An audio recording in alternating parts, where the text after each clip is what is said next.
Hello everyone, and welcome to my General Hospital YouTube channel. I hope everyone is having a wonderful day. Before we begin, please hit the subscribers button and give this video a thumbs up.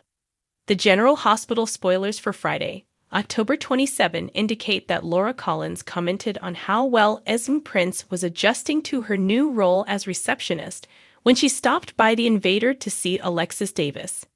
When she was gone, Esme listened in, obviously interested in what the women had to say about her. Laura was appreciative of Alexis watching Esme while Laura searched for Nicholas Cassadine. The good news was that Laura had evidence that Nicholas was still alive. The bad news was that he was reticent to be located. While Alexis was skeptical that Nicholas would face actual charges if he returned home, she was also aware that he had the means to remain concealed for an extended period of time. They would just need to wait for Nicholas to return, Alexis reasoned. Laura was torn about Cyrus's release because, although she thought her brother could get better, she wasn't sure if he even deserved it. Laura decided to depart when Esme interrupted, reminding her of an upcoming video conference. As she was leaving, Alexis asked Laura if she knew Judge Albert Kim. Laura said that she didn't. Additionally, Esme asked for a raise during their brief alone time.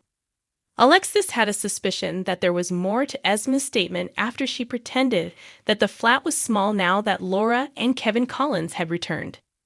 Esme admitted to have feelings for Spencer Cassadine when Alexis pressed her for the true reason she wanted to move out.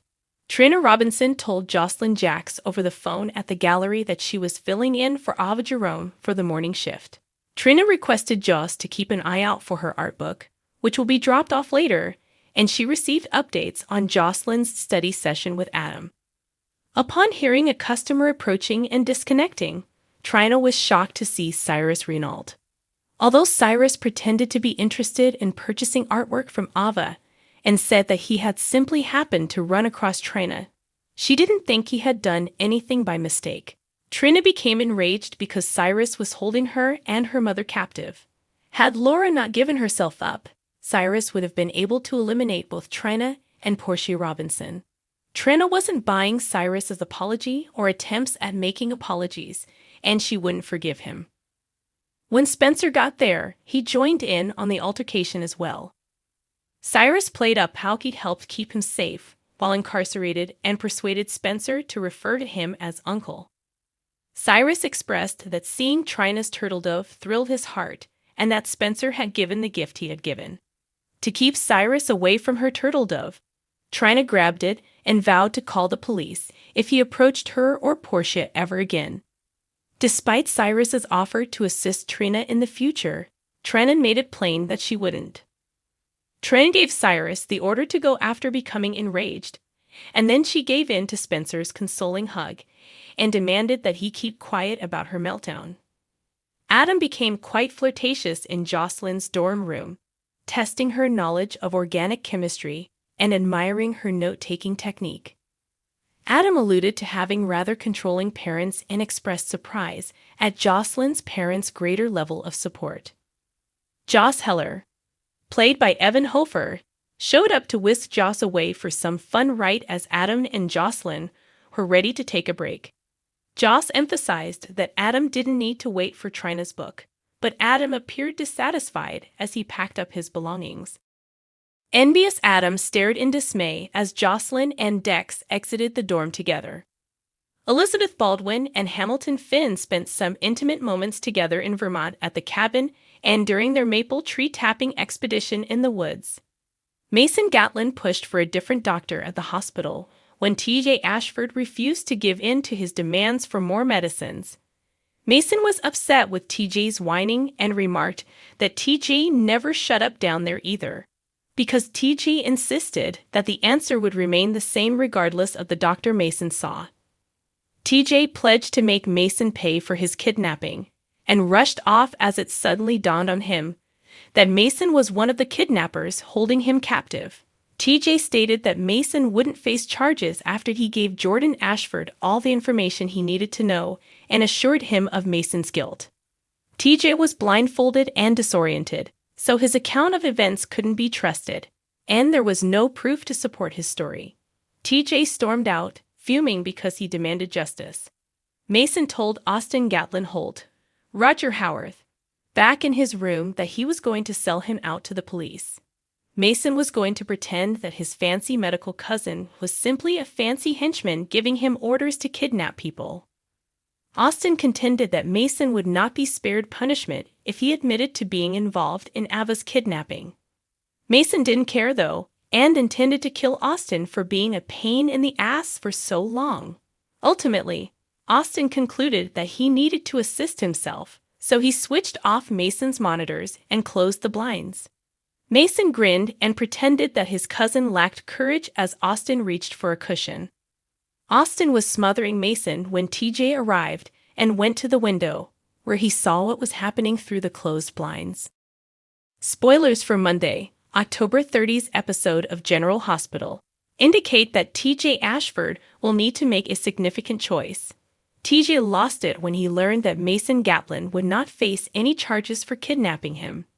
TJ, however, later discovered himself outside Mason's hospital room, witnessing Austin Gatlin Holt use a pillow to suffocate his cousin. Even though it goes against everything a doctor believes in, TJ's need for retribution may prevail on a personal level. TJ might choose to stand by and cover for Austin once the crime is committed. According to GH spoilers, Austin will get wasted on Monday's show, so it's clear that he won't be arrested for dragging Mason out. Mason would undoubtedly turn on Austin to the police if TJ stepped in to save Mason. Austin's only chance of getting away with this at this point appears to be if he completes the task and has faith that TJ would remain silent in the aftermath. Even though Austin despises Mason's guts, killing his cousin might have a negative effect on him. It's understandable that Austin would want to use alcohol to dull everything, as he will despise that he constantly getting thrown into horrible situations. Laura Collins will meet Ava Jerome in the interim, and she will be shocked to hear that there is evidence proving Nicholas Cassadine is still alive and has visited Geneva. Ava might begin to suspect that Austin was lying to her about what really transpired the night he assisted her with Nicholas. In the GH teaser video from Monday, Ava is seen adamantly calling someone to the gallery immediately, so she may phone Austin and demand the truth.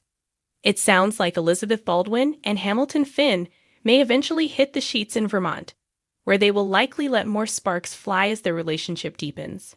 Brooke Lynn Quartermain will reportedly decline a drink when she gets back to Port Charles and tell Christina Corinthos Davis that she needs time to gather her thoughts before doing what she's going to do.